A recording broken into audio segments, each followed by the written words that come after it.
All right, welcome back to the channel where this is my response to J.O. Ventures Outdoors. Got a great channel. If you haven't checked him out, you ought to. This is my response to his open tag to show your Warrencliff blades.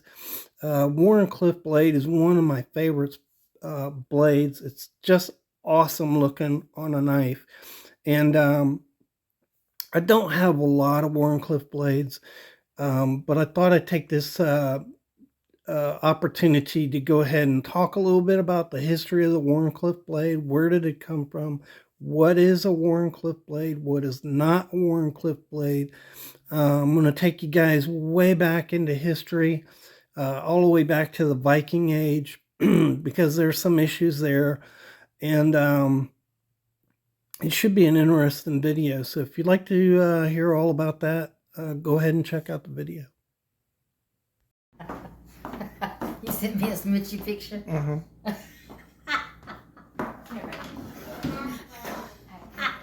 Why are you laughing at me? Because he's so funny looking. Okay, welcome back to the Fortified Castle. Hi, and welcome to all my viewers. Bonjour, privet, guten tag, hola, ciao, and konnichiwa to my foreign viewers. I really appreciate my foreign viewers. And I know sometimes things get lost in the translation, but I'm just happy to have you on the channel. So we're looking at, this is my response to J.O. Ventures Outdoors. And he wanted to see Warrencliff. So this, to me, is the iconic Warrencliff. And so there's two aspects of this. One, you have a Warrencliff knife, and the Warrencliff knife has a specific design, and then on the knife you have a Warrencliff blade. So this blade went with this knife pattern. It's a serpentine pattern, probably the most serpentine pattern. Some of them in antiquity were very deep here. The cut was very, very deep, like a thumb cut, to get inside there. Warrencliff blades are very thick. You can see this one is, and that's because one reason, this is a whittler also, but Warrencliff blades were supposed to be thick. They're almost continuously rounding. This one is a continuous curve. As you can see right here, it starts at a curve, comes all the way down to the edge of the blade, which is straight edge. Okay, very much like a lamb's foot or a sheep's foot. And so I'll show you sheep's foot right now. There's a sheep's foot. Big difference is you're straight across here, and then you curve around and come down. And then on a lamb's foot, unlike a Warrencliff, which is continuously curving, the lamb's foot continuously angles down. And so you could see that right there, how it just angles down. And then when it gets towards the edge, it's like a 45-degree angle there. And let me show you the difference. You can see the difference between the two, the sheep's foot. I'm sorry, I still have a cold. So that's a lamb's foot blade. It's angled down, not straight across, but angled down, and then comes to a sharp 45-degree angle. And you don't see very many lamb's foot.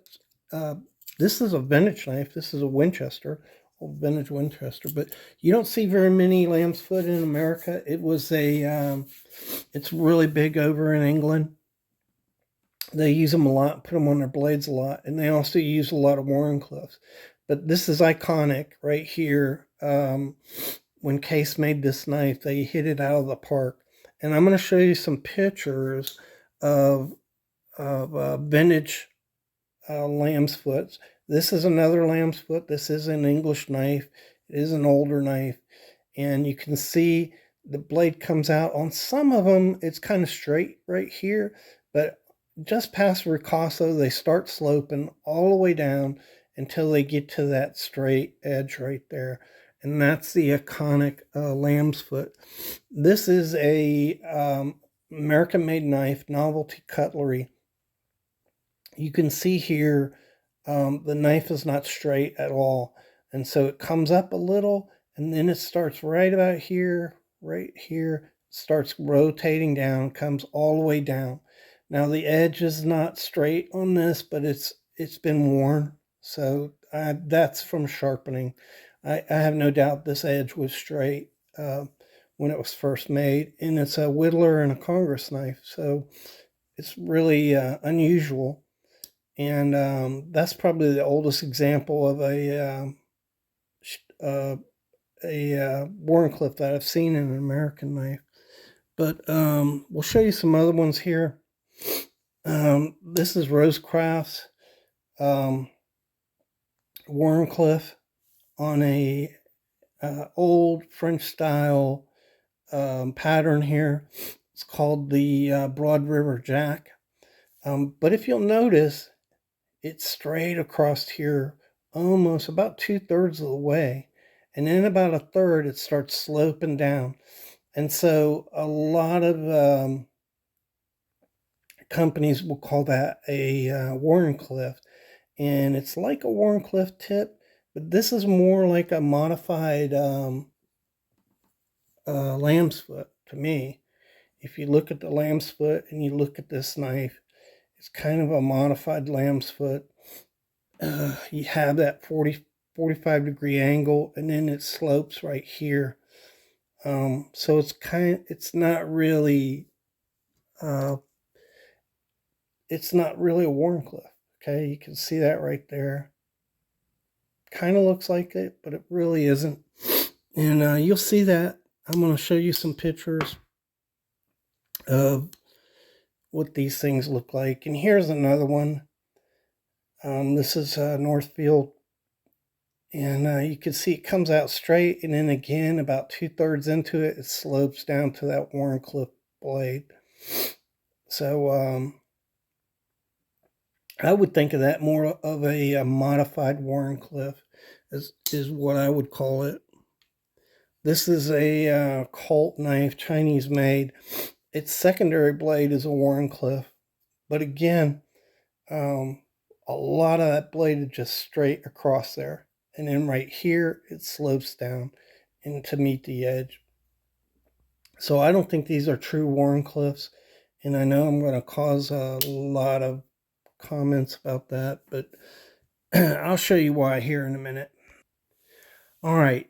So we get an Warrencliff knife from a cat called Lord Warrencliffe. Go figure, right?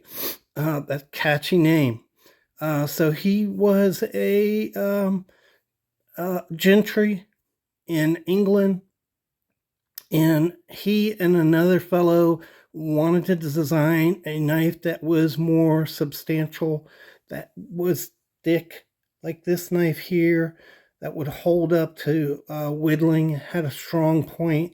So it was actually Lord Warrencliffe that designed the knife. He did it with the help of another guy. He had a relationship with Joseph Rogers and Son. Yeah, the King's Cutler. And so he was a patron of Joseph Rogers. And so he invited Joseph Rogers to dinner one evening in 1820. We know that from a personal account. And in 1820, he showed his knife, which looked like this, to Joseph Rogers and said, hey, can you make a knife like this? And so Joseph Rogers was the first cutler to make that Warrencliffe design. And so Warrencliffe design, if you want to think about it, if we look at a knife like this, we call it a dog head, right? Or a dog leg knife. And the blades are attached to the small end, and the head of the knife is the dog leg. but a Warrencliff is reverse. And so this is kind of unusual. Not too many knife patterns where the main blade is attached at the large end of the knife. But the other thing is, this is much, much smaller than your normal um, end of a knife. And so it's the most drastically tapering knife pattern right here. You can see it's really tiny, and we're going to show you some pictures here in a minute, and you're going to see how tiny it really was.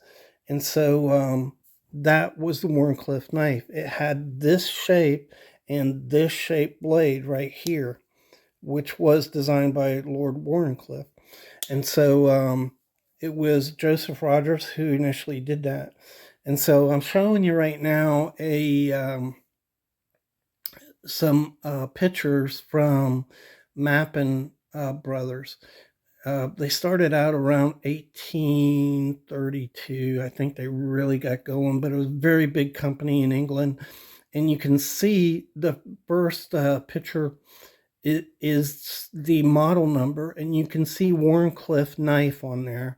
And now you can see the picture of what a Warrencliff looked like, and it looks like this, right? Doesn't it? It looks like this knife right here. And so that's from 1860. That's the oldest pictures I can get. That's the oldest catalog I have. And I don't think many other people have any other pictures older than that. There may be knives in the Cutler's Hall in Sheffield, England that date earlier, but that's the earliest I've got. And so you could see the difference there. I'm going to show you another one here. So the second picture, if you look to your far left over here, it shows a knife that has a similar blade to, let's see if I got one, a similar blade to this right here. And then look to your right, in the 8308 knife is a Warrencliff. So when I show you right now, I show you the what you're looking at is the listing for those knives. You can see that the first one, the first one, 8125 and a half, it kind of looks like a Warrencliff blade, right? It kind of looks like this blade right here, but it's not listed as a Warrencliff blade. And if you look over a little further down at 8308, and then we look at the picture for 8308, you can see it's over there on the right there, 8308. It looks like a Warrencliff clip blade. So the point I'm trying to make to you is there's a difference between a Warrencliff blade and one that kind of slopes down to the bottom, like these modern ones right here. You know, this would not have been considered a Warrencliff blade in 1860, and the manufacturers didn't consider it a Warrencliff blade. This, on the other hand, is a Warrencliff blade. So I just wanted to point that out to you. And another thing, if you do a quick search on Warrencliff history, probably the first thing that comes up is a, what is that website? Knife. Man, I can't think of the website. It was knifedepot.com. And they've got a pretty good history on the knife. And I'm going to show you some pictures here. And all these came from knifedepot.com, and you can see it shows a sheep's foot, it shows the lamb's foot, shows a picture of the Warrencliff blade, and you can see how dramatically on that Warrencliff blade it kind of slopes down. And then it shows the picture of a Copen blade. So those are your three types of blades that get kind of confused. But I think in this article, they were talking about the Viking sax, which is a type of blade that the Vikings used. And I'm going to show you some pictures right now of them. And they're similar sometimes in some ways to the Warrencliff. And the comment was that they probably got the Warrencliff from the Viking sacks. But what I wanted to point out to you is if you look close at these pictures I'm showing you, the edge of the blade always curves up. And even on the ones that have a angle comes up and then down at a 45, those are called broken saxes. Even if you look at some of those, some of them did come all the way down to the edge, but most examples that we have of Viking and all the Scottish saxes also don't come all the way down to the edge. The edge kind of veers up towards the point. So I don't know. Could have been an inspiration, but I don't think that this was a copy of the sax. I think this is original. It's a really good, strong design for working with point objects, like whittling is a fantastic blade for that. Working with leather and things like that. So anyhow, I'm gonna wrap it up, and I hope you found it informative. I really appreciate you guys watching. I just I know I'm going to get some blowback on this, but a lot of these blades, this blade right here is not a Warrencliff blade. That's just not. Okay. It's a derivative. It could be a variation, but it's not a Warrencliff blade. All right. So I hope you enjoyed the video, and I really appreciate your patronage to the channel. Thanks again.